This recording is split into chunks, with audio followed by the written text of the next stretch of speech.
IPS. Semoga kalian tetap semangat mengikuti pembelajaran hari ini ya. Kali ini kita akan memasuki materi bab 3, yaitu aktivitas manusia dalam memenuhi kebutuhan. Pada pertemuan kali ini, kita akan membahas materi kelangkaan. Sudah siap mengikuti pembelajaran hari ini? Mari anak-anak, kita mulai. Tujuan pembelajaran kali ini, pertama, menjelaskan pengertian kelangkaan. Yang kedua, mengidentifikasi faktor penyebab terjadinya kelangkaan. Anak-anak, manusia dikenal sebagai makhluk ekonomi atau yang disebut dengan Homo economicus. Sebagai makhluk ekonomi, manusia tidak pernah merasa puas dan selalu berusaha terus-menerus untuk memenuhi kebutuhan hidupnya. Sebetulnya, apa sih yang dimaksud dengan kebutuhan itu? Ya, kebutuhan adalah suatu keinginan terhadap suatu barang atau jasa yang menuntut adanya pemenuhan. Apabila tidak dipenuhi, maka akan mempengaruhi kehidupan. Pada zaman praaksara, kehidupan masih primitif. Untuk memenuhi kebutuhan mereka, dilakukan dengan cara berburu dan meramu atau mengumpulkan makanan dari hutan. Kemudian, seiring dengan majunya cara berpikir dan kebudayaan, mereka mulai hidup menetap dan bercocok tanam, dan untuk memenuhi kebutuhan dilakukan dengan cara barter. Saat ini, di mana jumlah penduduk semakin bertambah, tentu kebutuhan manusia pun akan semakin banyak. Dalam memenuhi semua kebutuhannya, manusia harus bekerja untuk mendapatkan uang. Kemudian, dengan uang itu digunakan untuk memenuhi kebutuhan hidupnya.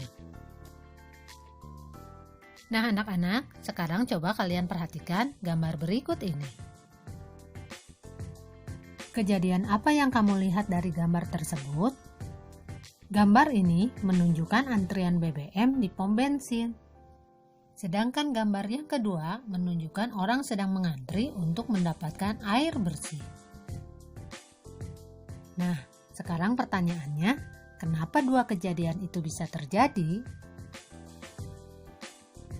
Kebutuhan manusia tidak terbatas, sementara alat pemenuhan kebutuhan terbatas, sehingga menimbulkan masalah ekonomi berupa kelangkaan. Kelangkaan adalah suatu keadaan di mana terjadi ketidakseimbangan antara kebutuhan manusia yang banyak, sementara barang dan sumber daya jumlahnya terbatas. Contohnya, LPG yang sering langka karena adanya produksi yang terkendala, tetapi kebutuhan masyarakat banyak, maka timbullah kelangkaan dengan adanya antrian panjang. Faktor penyebab kelangkaan, yang pertama, keterbatasan sumber daya. Alam menyediakan sumber daya yang cukup melimpah, namun tetap saja jumlahnya terbatas, apalagi jika manusia mengolahnya secara sembarangan. Walaupun sumber daya tersebut dapat diperbaharui atau tersedia secara bebas, tetap saja akan berkurang dan lama-kelamaan akan habis. Yang kedua, perbedaan letak geografis. Sumber daya alam biasanya tersebar tidak merata di setiap daerah. Ada daerah yang sangat subur, ada daerah yang kaya akan bahan tambang, namun ada pula daerah yang gersang dan selalu kekurangan air. Perbedaan ini menyebabkan sumber daya menjadi langka dan terbatas, terutama bagi daerah yang tidak mempunyai sumber daya alam yang melimpah.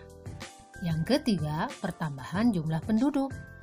Pertumbuhan jumlah penduduk selalu lebih cepat dibandingkan dengan pertumbuhan produksi barang dan jasa. Hal ini menimbulkan ketidakseimbangan antara kebutuhan dengan ketersediaan barang dan jasa. Selanjutnya, keterbatasan kemampuan produksi. Keterbatasan produksi menyebabkan penawaran tetap, sedangkan permintaan barang tersebut tinggi, sehingga selain menyebabkan kelangkaan, juga dapat menyebabkan inflasi permintaan. Dan yang kelima, bencana alam. Bencana alam yang terjadi akan merusak segala sumber daya alam yang ada, mengakibatkan kerugian baik dari sisi moral maupun fisik. Tentunya hal ini dapat menyebabkan terjadinya kelangkaan. Dan yang terakhir, tidak ada barang pengganti yang efektif. Tidak adanya pengganti akan suatu barang atau jasa merupakan salah satu penyebab terjadinya kelangkaan. Nah, anak-anak, setelah kalian mengetahui faktor penyebab kelangkaan, sekarang bagaimana usaha untuk mengatasi kelangkaan tersebut? Usaha untuk mengatasi kelangkaan, pertama, menyusun skala prioritas. Skala prioritas diperlukan untuk menentukan urutan kebutuhan dari yang terpenting sampai dengan yang kurang penting. Dengan menyusun skala prioritas, kita dapat melihat kebutuhan mana yang benar-benar mendesak dan harus dipenuhi. Yang kedua, menghemat penggunaan sumber daya alam. Yang ketiga, memelihara dan melestarikan sumber daya alam dengan baik. Yang keempat, menciptakan alat pemenuhan atau barang pengganti.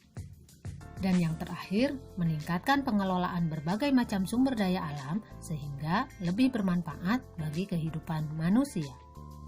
Nah, anak-anak, sudah paham kan mengenai konsep kelangkaan dan kebutuhan? Sampai di sini dulu pertemuan kita kali ini.